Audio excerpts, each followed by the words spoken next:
Perkenalkan, nama saya Brigita Wanenda Utami dari kelas 12 MIPA 1, nomor absen 35. Di sini saya akan melaksanakan ujian praktek agama yang bertema pertobatan.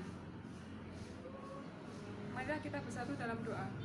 Dalam nama Bapa dan Putra dan Roh Kudus. Amin. Ya Bapa, puji dan syukur kami panjatkan kepadamu atas perlindunganmu. Berkatilah kami agar kami dapat melaksanakan ujian praktek agama dengan baik dan lancar.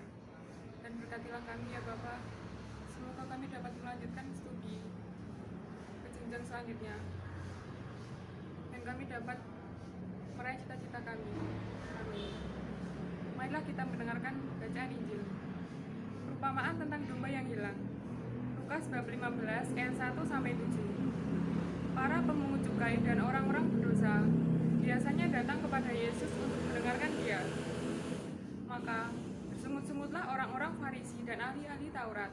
Katanya, Ia menerima orang-orang berdosa dan makan bersama-sama dengan mereka. Lalu Ia mengatakan perumpamaan ini kepada mereka. Siapakah di antara kamu yang mempunyai 100 ekor domba, dan jikalau ia kehilangan seekor di antaranya, tidak meninggalkan yang 99 ekor di padang gurun, dan pergi mencari yang sesat itu sampai ia menemukannya?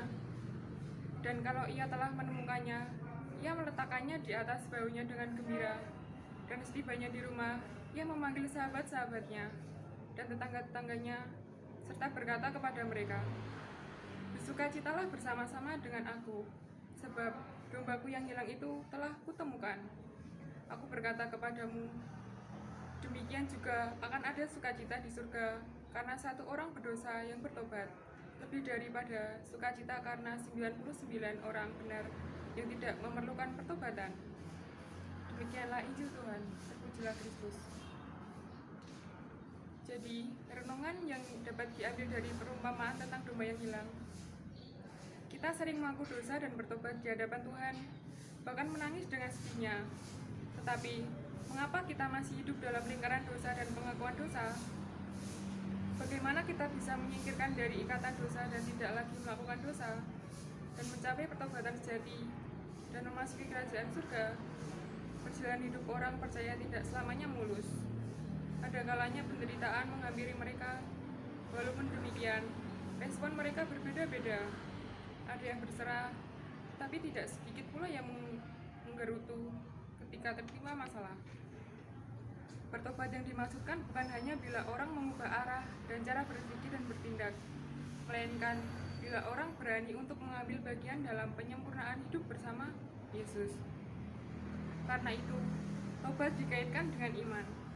Bertobat berani kita mau menyerahkan hidup kita kembali ke jalan Tuhan. Kehendak Tuhan menjadi prioritas dan yang utama. Arah hidup kita yang sebelumnya jauh dan menyimpang dari jalan Tuhan, patut kita arahkan kembali ke jalan Tuhan. Hal-hal yang bertentangan dengan kehendak Tuhan perlu kita dengan berani melepaskannya, agar kita siap menerima kasih-Nya, menerima keselamatan yang dianugerahkan Allah. Tuhan senantiasa dilibatkan dalam hati dan hidup kita, dalam sikap dan pikiran kita. Ia menjadi bagian yang tak terpisahkan dalam hidup kita. Mengapa kita diminta untuk percaya kepada Injil? Percaya kepada Injil berarti kita percaya bahwa kabar gembira keselamatan itu sungguh sudah datang, sedang datang, dan akan datang. Kabar gembira itu adalah pribadi Yesus Kristus yang membebaskan dan menyelamatkan. Dalam diri Yesus yang sang kabar gembira itu telah nyata, ada, hadir, dan menawarkan keselamatan. Kita diajak untuk percaya kepada Yesus, percaya bahwa Dialah penyelamat yang diutus Bapa. Percaya berarti juga berani menjalin hubungan dan berkomunikasi dengan Tuhan dan mencintainya dalam seluruh hidup kita. Kita mungkin percaya, tapi tidak atau belum berani bertobat. Atau kita bertobat tapi kurang percaya kepada sang kabar gembira Yesus Kristus. Kita diminta dan diharapkan untuk sejalan mengembangkan iman, kepercayaan, dan bertobat. Bertobat tanpa percaya tidak mungkin. Percaya tanpa tobat adalah mustahil. Semoga kita sungguh semakin bertobat dan juga sungguh semakin percaya pada sang kabar baik, agar kita diselamatkan. Marilah kita bersatu dalam doa. Allah Bapa yang Maha Rahim, kami bersyukur kepadamu, ya Allah, sebab Engkau Maha Pengasih dan Penyayang. Dikala kami jatuh ke dalam dosa, Engkau tidak murka, bahkan tetap setia untuk menepati janji keselamatan-Mu. Engkau pun ingin melibatkan kami yang penuh kelemahan dan kekurangan ini ikut dalam karya penyelamatan dunia.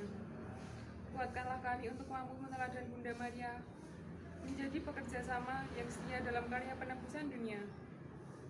Bukalah mata hati kami untuk peduli terhadap bagian-bagian dunia dan masyarakat kami yang membutuhkan karya penebusan. Kira Tuhan pengantara kami yang bersama dengan Dikau dalam persatuan Roh Kudus hidup dan berkuasa Allah sepanjang segala masa. Amin. Dan Bapa, Putra, dan Roh Kudus. Amin.